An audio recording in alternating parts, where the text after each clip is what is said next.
మీరు డ్రైవింగ్కి ఎక్కడి నుంచి వచ్చారు? మహబూబ్ నగర్ లోకల్ నుంచి వచ్చాను మేడం. ఓకే, ఇక మీరు డ్రైవింగ్కి వచ్చారు కదా, మీకు ఎలా అనిపిస్తుంది? డ్రైవింగ్ డే 1లో కొంచెం ఇబ్బంది అనిపించింది మేడం. డే 7లో కాన్ఫిడెంట్ వచ్చేసింది నేను డ్రైవింగ్ చేయగలను అని.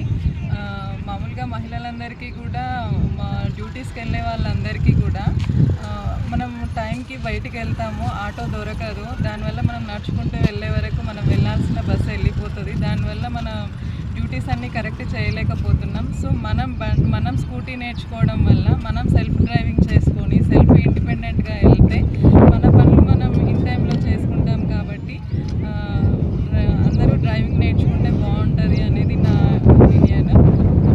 థ్యాంక్ యూ మేడం, నేర్పించినందుకు. మీరు 7 డేస్లో నాకు ఈ కాన్ఫిడెన్స్ ఇచ్చినందుకు thank you so much madam. Okay madam, ఇక్కడ ఎవరైనా నేర్చుకోవచ్చా మేడం? ఎవరైనా నేర్చుకోవచ్చు మేడం, దీనికి ఏజ్తో సంబంధమే లేదు.